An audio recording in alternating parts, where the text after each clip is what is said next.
Muy buen día. Tenemos en esta ocasión en Desgranando la Noticia. Vamos a estar en esta ocasión, don Víctor y su servidor, dialogando respecto a lo que se ha presentado pues en este fin de semana que ha cambiado el rostro de nuestro país, don Víctor. Ahora sí que se ha promulgado ya la famosa reforma judicial, tal y como lo quería el presidente Andrés Manuel López Obrador, ¿no? Sí. Bueno, de la última vez que estuvimos aquí ya el país cambió radicalmente. Totalmente. De un país federalizado, republicano, a un país en donde 24 entidades de la República o de lo que fue la República están alineadas, ¿sí? A un proyecto político de una sola persona, de un solo partido. La República Mexicana como la conocemos ya no va a funcionar. Lo que tenemos ya en lugar de gobernadores son 24 operadores políticos de un proyecto que ellos le llaman Cuarta Transformación, y que con la reforma al Poder Judicial le dieron sustento jurídico a ese proyecto, que ya constitucionalmente ya puede decirse que es una transformación jurídicamente, aunque en los hechos sea una mentira porque ellos basan todo su Cuarta Transformación en la dádiva de programas, Sí. pero hasta ahí, porque las estructuras que conforman esta nación o las estructuras institucionales no funcionan.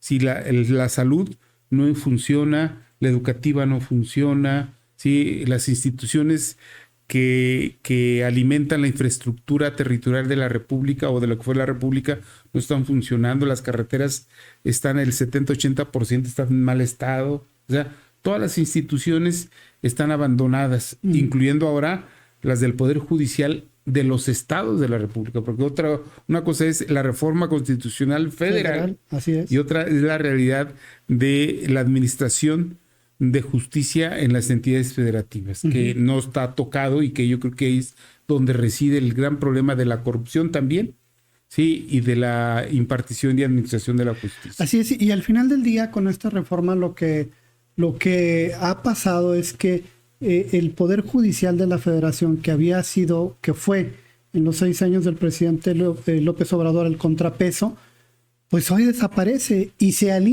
va a alinear, es el proceso de alineamiento hacia el gobierno, el partido homogénico, el nuevo partido homogénico que tenemos en nuestro México a partir del 2 de junio, en una votación en la que en buena medida los programas asistenciales y estas bequitas y estos esparcir ese recurso en la comunidad, en la sociedad de forma directa, pues le dio resultado al presidente López Obrador, ¿no? Exacto, y lo dices muy bien, el partido hegemónico. Regularmente los partidos hegemónicos en ciencia política son los que nacen del poder, ¿verdad? El caso del Partido Nacional Revolucionario, con Plutarco Elías Calles, llegan a la presidencia con un nombre, con otro partido, y ahí se inventa desde la presidencia. Plutarco inventa el Partido Nacional Revolucionario. Las hegemonías es porque tienen todos los recursos para ir ganando y ganando y ganando elecciones. Morena llegó de manera democrática al poder en 2018, pero se ha transformado en un partido hegemónico desde el momento en que se gana con los recursos del Estado y de los estados de la República las elecciones del pasado 2 de junio. Ese aplastante triunfo tiene mucho que ver con el presidente que, violando las leyes electorales, se la pasó 6 años haciendo propaganda por su partido, Así es. sí, por sus corcholatas y en contra de los partidos de oposición. Así es. O sea, utilizando muchos recursos federales para ello. Entonces, por eso se llama partido hegemónico. Y quizás ahorita la clave es como el resto de la sociedad mexicana, aquellos que no se pronunciaron a favor, pues, de Morena, ¿cómo debe de ser la comunicación y cómo debe de ser esta construcción de un país en el que no quede marginado esta otra expresión de la sociedad, que al final del día votaron de forma diferente a lo que se supone es la mayoría. Digo, en términos de porcentaje de votación, hablábamos la antepenúltima ocasión que nos vimos, es un 54% contra el 46%. O sea, ese 46% debe también de alguna manera quedar involucrado, insertado en esta nueva dinámica de un gobierno que parte de esta hegemonía que hoy tiene Morena. Creo yo que es importantísimo mantener de alguna forma el diálogo, mantener de alguna forma la construcción de acuerdos del total de la población. No solamente de aquellos que ahorita detentan y dicen tener la mayoría, sino tratar de construir desde la sociedad misma estos consensos, ¿no? Yo creo que sería lo óptimo y quizás habría que apelar a que esta mente de apertura que pudiese tener la nueva presidenta. No sé cómo... sí, bueno, son dos premisas interesantes, Emanuel, amigos. El primero es que hoy la democracia mexicana se tiene que reconstruir de lo local a lo nacional. Esta expresión que señalas del 46%, que de manera abusona se transformó en 26% hacia abajo, ¿sí? Y esos 20 puntos se los dieron alevosamente al que tenía 54 para tener 74. Así es. Y con eso tener la mayoría calificada en el Congreso de la Unión. Sí. Esa es una mayoría alevosa, mentirosa. Por eso las reformas que hicieron son reformas corruptas, son reformas deslegitimadas, porque fueron a base de inventarse porcentajes y aumentarse y quitarle al que tenía, que era la segunda mayoría, mandarlo al cuarto lugar, y el que era el cuarto lugar, en este caso el Partido Verde, ponerlo como segunda fuerza nacional en el Congreso de la Unión. Entonces, estas reformas son espurias, son corruptas, son mentirosas, porque se fundamentan en maniobras corruptas, ¿sí? De haber secuestrado el INE, de haber cooptado al TRIFE para que les dieran esas mayorías ficticias. Entonces, en principio es eso. Por eso hablamos nosotros del 46% de la votación. Ese 46% de los mexicanos, que se pueden traducir en poco más de 17 millones de ciudadanos que no votaron por ese proyecto, ¿sí? Son los que tienen que empezar a reconstruir la democracia que hoy está ya en vías de extinción, ¿sí? Ante un partido único y una sola persona ostentando los tres poderes y ahogándolos o desapareciendo los organismos autónomos. ¿Sí? Entonces, esos 17 millones tienen que empezar a reconstruir la democracia de lo local a lo nacional. Por eso es interesante, a lo mejor más adelante recuperamos lo que sucedió en Durango, que causó muchos ¿sí? Muchos cosor, como dice Eber, ¿sí? Pero que obedece a estar leyendo la realidad todos los días. ¿Sí? Hoy se tiene que hacer una lectura de la sociedad de manera diaria. Y entonces, el miércoles pasado amanecimos con otra realidad.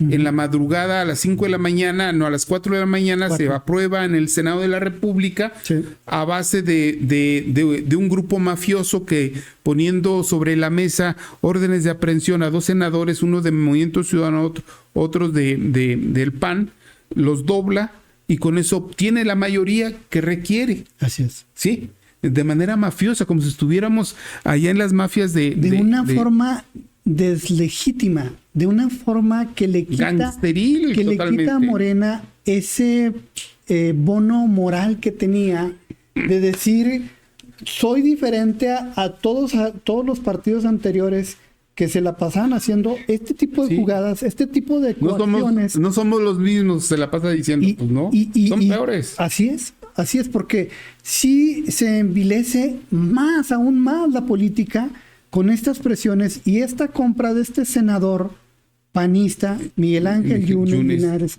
que es un personaje. Así es que son todos unos personajes en Veracruz, esos cambiazos, esos cambios camaleónicos, y que no tienen ningún ningún sentido, ninguna palabra, nada. Y sin embargo, lo usó Morena para poder obtener esa mayoría calificada, ¿no? Esa mayoría, y en función de eso, el poder aprobar la reforma. Entonces, si nos damos cuenta, la reforma constitucional del Poder Judicial, que reforma el Poder Judicial, que primero lo debilita Andrés Manuel, después lo secuestra, ¿sí? Para apropiárselo y poner él los ministros, los ministerios públicos y los magistrados próximamente,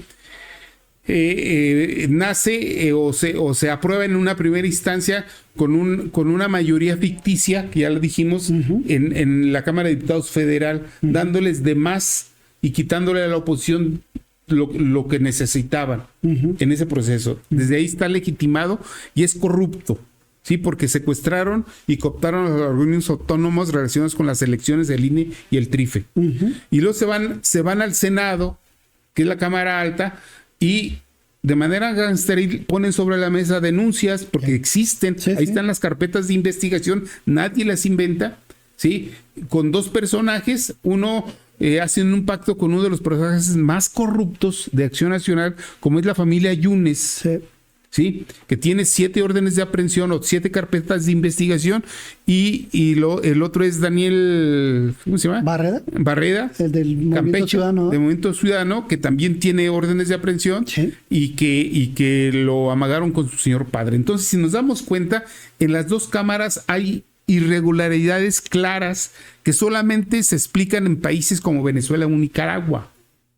¿Sí? En donde ya no tienes como ciudadano a dónde reclamar, a dónde ir a protestar, a dónde defenderte ante los atropellos del Estado mexicano, en este caso del Estado. Entonces, ante esta realidad, que así amanecimos el miércoles, los gobiernos que no son de Morena, que son pocos, sí, no sé, creo que son 8, lo digo de memoria, me puedo equivocar. Son 8, 4 de Acción Nacional, 2 del PRI, 1 de Movimiento Ciudadano, son 7, algo así. Dos más de Movimiento Ciudadano. Sí, entonces son 8. Yo creo que esos 8 de los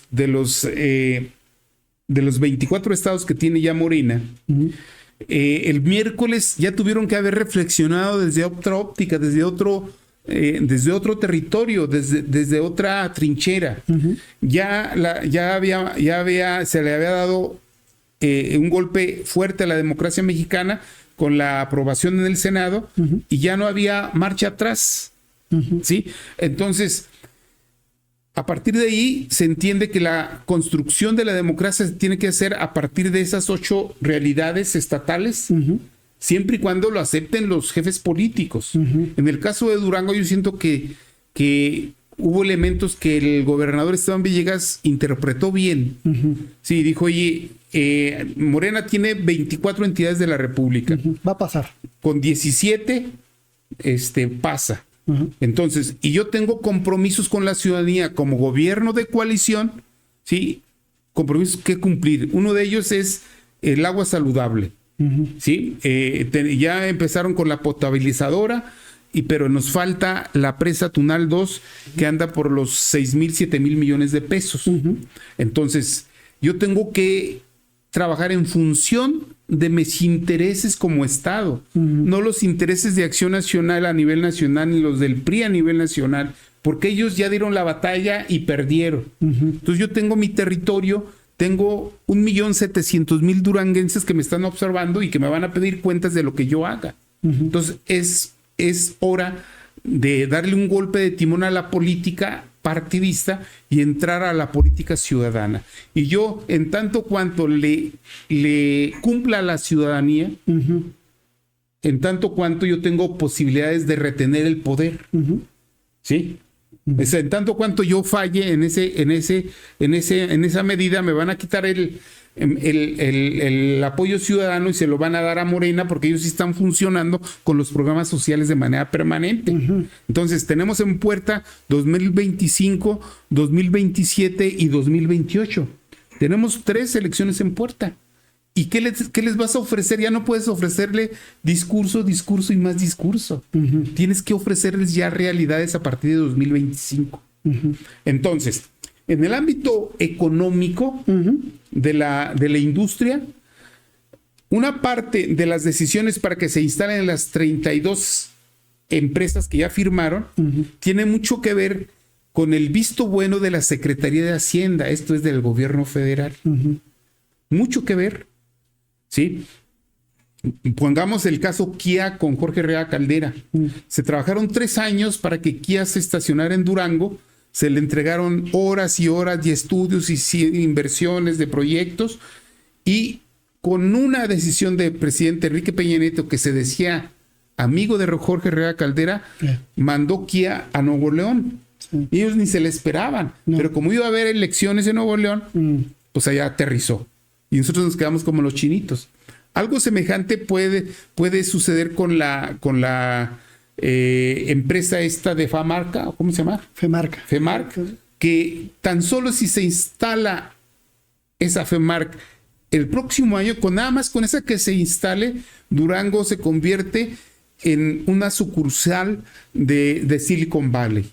¿Por qué? Porque va a ser el primer estado a nivel latinoamericano que tenga un hub informático. Ustedes imagínense el Estadio Francisco Zarco lleno de servidores gigantes, ¿sí? Que van a albergar todo tipo de información que son importantes para las empresas de última generación de Alemania, de Francia, que quieren ganarse el comercio de Latinoamérica. Entonces, nada más con esa ya voy a terminar, esa requiere gas y una inversión de 6,000, 7,000 millones de pesos, gas de Coahuila para acá, ¿sí? Y necesita fibra obscura de Texas para Durango y de ahí hasta Querétaro. Son concesiones que la empresa le está haciendo al gobierno de Durango por sus relaciones, porque podían jalar de Texas hasta San Luis Potosí y para allá, sin cruzar Durango. Van a hacer esto, sí, para beneficiar a Durango. Pero si a Claudia Sheinbaum se acuerda de Durango y dice, oye, no, pero este se fue contra mí con la reforma judicial. Simple y llanamente no le voy a aprobar nada y no voy a presupuestar nada de gas para que se instale esa empresa. Así es. Nada más, o sea, un ejemplo, claro. Sí, y la verdad de las cosas es que en la dinámica que traíamos y que se concebía hasta ese miércoles, toda en la tarde, toda en la mañana. Ese fatídico miércoles. Sí, ¿no? Se veía de forma diferente, ¿no? Y yo sí creo que una parte de la sociedad duranguense, no toda, porque estamos divididos entre quienes están respaldando el proyecto el nuevo proyecto de este nuevo partido homogénico que tenemos como es Morena, y la otra parte, ¿no? De quienes pensábamos que habría una resistencia en el Congreso del Estado y que no se dio en un escenario en donde incluso al interior de la bancada del PRI se alcanzó a observar, a percibir que esa visión de una política más al punto, más pragmática del gobernador, pues llega el momento en el que dice, vamos a votar a favor. Y entonces, al interior de la bancada hay como que cierta resistencia. Una contradicción. Sí, claro, porque de alguna manera se ha estado manejando un discurso diferente. Que a la vista de este análisis que acaba de hacer Víctor, como que se empieza a entender y hay que comprender efectivamente que es un gobierno estatal. No es un partido el que está gobernando. Qué bueno que lo dices, Manuel. Entonces, no, y es que es real. Es lo que se tiene que poner al centro de la discusión, ¿no? Así es. Y de alguna manera ver como gobierno. Sí. Que ese también tiene su reto y tiene su bemol. Claro. ¿Verdad? Luego a veces nos olvidamos de ese punto. Y al final del día se tiene que ver por el total, por la población total. ¿verdad? Entonces, en No ese por sentido, 230,000 o 220,000 personas. Sí. Y entonces, pues ese es el meollo del asunto que estamos... Se habla mucho, se empezó a hablar, es que faltó la comunicación política ahí. A ver, jóvenes, es que hoy las decisiones se tienen que tomar en minutos.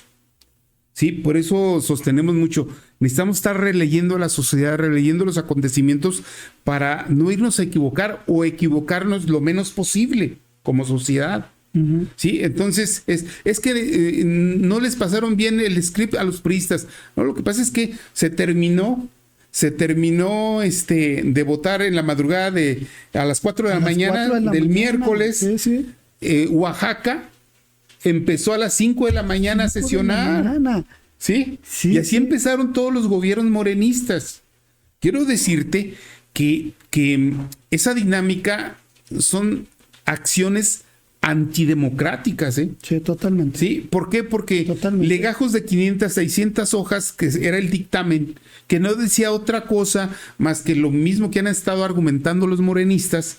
Por eso no se vale la argumentación de los yunes. Es que leímos el dictamen y por eso nos convencimos en unas horas. No inventes, maestro, pues no tiene diferencia lo que el contenido del dictamen a todos los argumentos. Sí, que han dicho. Entonces, en la madrugada se tomó la decisión de decir, oiga, para llamar la atención, sí, y seguirnos congraciando con Claudia Sheinbaum, seguir sosteniendo una realidad que nos está costando mucho y que no nos vaya a fallar en las peticiones que le hagamos. Por ejemplo, te decía, para diciembre Durango tiene compromisos por 800 millones de pesos en prestaciones y sueldos que no se tiene ahorita y que regularmente el gobierno federal accede a regalarlos. Porque Durango no los tiene. No los tiene. Sí. O sea, y hoy Esteban puede hablar con Claudio, oye, te mandé el tweet y el mensaje de a qué horas aprobamos. Fuimos el estado número 8 en aprobar esa ley. Sí, antes que muchos morenistas. Entonces, tómanos en cuenta para no dejar sin aguinaldo a miles de burócratas en diciembre próximo. O sea, uno tiene que entender lo que tiene. Yo hice un análisis el día ese y le dije, el trabajo diario de un gobernante estadista, no como López Obrador, no de un gobernante sectario, sino de un estadista, es que te tienes que desgastar por el interés mayoritario de la gente. No razonar, no tomar decisiones en función del PRI, PAN, PRD o Morena. O sea, tu mandato es desgastarte por el bienestar de 1.700.000 duranguenses, no por 300, no por 200. Y entonces, el esfuerzo que se hace de un estadista es incluir a todos. El gobernante sectario como López Obrador es estar asusando a los que no creen en él, a los que lo critican y a gobernar nada más para la mitad. Para la mitad, que es lo que ha hecho y seguir dividiendo 6 años. Y bueno, al final del día, esperemos que ese mensaje de veras sea aquilatado por la presidenta Claudia Sheinbaum en su momento, porque al final sí está una cosa brincando, ¿no? El hecho de que entiendo que fue el único congreso en donde no tiene mayoría Morena y en donde pues, está gobernando un partido, se supone, de oposición a Morena, en donde sí se aprobó esta reforma. Sí. En el resto como que de alguna otra manera lo votaron en contra. Entonces, pues sí queda ahí ese antecedente. Quizás que esperemos y de alguna manera en el centro del país lo valoren en ese sentido y ciertamente se pueda tener ese registro pues para los meses que vienen. Sí. Y el cierre que viene del año, que siempre... Ese es un primer momento, pero lo que hablábamos de la democracia se construye ahora desde lo local. ¿Sí? Y si no tienes elementos para ganar elecciones, como son resultados de gobierno, pues va a ser mucho más difícil recuperar esa democracia, porque los únicos elementos, las únicas variables que tiene hoy el ciudadano es PRI, PAN y Movimiento Ciudadano. ¿Sí? Y esos por su lado no le ganan a Morena. No. Entonces la única forma es decir, señores, nosotros seguimos trabajando como gobierno de coalición y te estamos dando resultados. Y los resultados, ahí están los empleos, sí, ahí está el agua, ahí está, sí. Pero si no se juega de manera inteligente, si se va uno con la bola o con el coraje, al rato va a decir el gobierno federal, oye, hay elecciones en Durango, sí, congélale todas las participaciones federales, no se las des. Porque ellos se fueron contra nosotros en la reforma. Retrásenla. Métalos en crisis. Ni siquiera. Déselas después de las elecciones de junio. Por ejemplo. Nada más. Con eso truenan y entonces, pues ya no estaremos hablando ni siquiera ni de PRI, ni de PAN, ni de nada, sino puro Morena en todo el país. Así es. O sea, esa es la realidad. Sí, sí. Y bueno, de alguna manera, pues todo esto quedó registrado. Y de alguna forma esperemos que pues el gobernador pueda hacer valer especie de sacrificio, por decir de una forma, ¿no? Y que podamos, que se pueda, pues, contar con el respaldo federal, pues, para el cierre de año, para continuar con el tema de el agua, con la potabilizadora que está en construcción y que entiendo que finalmente a finales de año podría estar la potabilizadora ya terminada. Durango. Sí, de Durango, porque que costó ya la laguna una inversión de más de 1,000 millones de pesos. Ajá. Y la siguiente fase en el caso de la ciudad de Durango es la presa Tunal 2, que de alguna otra manera pues está encaminada a resolver el tema del agua por muchos años, en la capital del estado, en la zona centro del estado. Esperemos que de alguna forma este tipo de situaciones que sí generan, hay que decirlo, generan mucho ruido y generan mucha inconformidad en ciertos sectores de la sociedad, pues podamos de alguna manera procesarlo y entenderlo, comprenderlo y potenciarlo. Sí, comprenderlo y potenciarlo, porque son dos grandes vertientes. La generación de empleos, que una de las partes para que sea realidad depende del gobierno federal, como lo hemos explicado, y la otra, la infraestructura que nos hace fuertes para generar empleos también, como es el agua, sí, y la luz, la energía eléctrica limpia. Son elementos que todavía requieren más infraestructura y infraestructura que requiere recursos y que Durango por sí mismo no tiene. ¿Sí? Pues de los 35,000, 37,000 millones de pesos que se utilizan cada año, pues ¿cuántos aporta Durango? 4 o 5,000 millones, no más. Esa es nuestra contribución como ciudadanos al desarrollo de Durango. Así es. O sea, es verdaderamente muy pobre. Es nuestra realidad, ¿no? Y tenemos que de alguna manera trabajar con ella y buscar transformarla justamente con esta atracción de inversiones que se pues ha estado gestionando y esperemos se aterrice, que se concrete, pues justo también para cambiar. Para cambiar. Ahora, no va a estar fácil tampoco, porque hay elementos importantes laterales que se empiezan a dibujar en el horizonte. Uno, Jorge Romero va a ser el próximo dirigente nacional del PAN. Y los panistas a nivel nacional están convencidos que ya no deben ir con el PRI aliados en ninguna elección. Y a lo mejor tienen razón. Nada más que, como decimos, hoy la democracia se construye de lo local a lo nacional. Sí. Entonces, lo que es para ellos allá en el centro sur es bien diferente a los que estamos en el norte. Sí. Aquí, si no vamos juntos, Morena nos come, pero fácilmente. Muy fácilmente. Entonces, hay que brincar esa aduana de cara al 2025, la decisión que tome el CEN para que prohíba a las entidades federativas del PAN o a las delegaciones de que no se alíen con el PRI. O sea, ¿cómo convencerlos? Sí. Uno.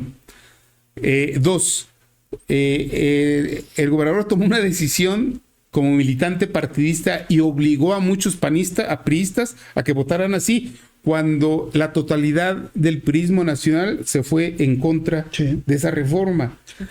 El gobernador va a tener problemas con Alejandro Moreno por tomar esa decisión, ¿sí?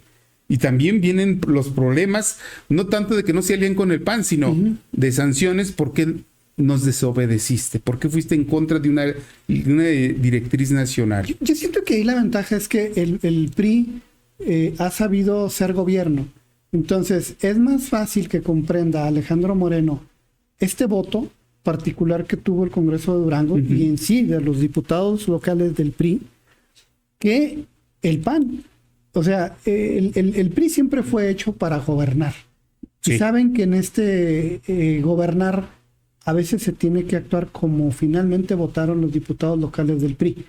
Creo yo que por ese sentido, en ese tienen más, contexto, ciertamente tienen más con un concepto más terminado de para qué se llega al poder. Sí, para tomar decisiones muchas veces que no se entienden y que desgastan muchísimo, pero que van sobre un objetivo muy claro, ¿no? Así es. Entonces, esperemos que así suceda. Ojalá. Porque si no, quien va a salir perdiendo va a ser la ciudadanía que está esperanzada a seguir manteniendo aquí en la capital, en Gómez Palacio, en Lerdo, replegado a Morena en cada proceso electoral. Así es, pues sí. Esperemos y así sea. Ahora sí que nos alcanzó el tiempo. Nos alcanzó el tiempo. Y ya nos hemos pues llegado al fin del programa. Les agradecemos mucho que nos visualicen, que nos sigan en las redes sociales, que le dé like y que nos siga tanto en Facebook como en YouTube. Y pues gracias. No, hombre, gracias por la invitación. La próxima semana muy seguramente tendremos a Carlos Martínez y a Nancy Briceño en el equipo aquí. Integrados todos. Pero bueno, por lo pronto, pues este fue nuestro programa de Desgranando la Noticia. Gracias, buenas tardes. Gracias.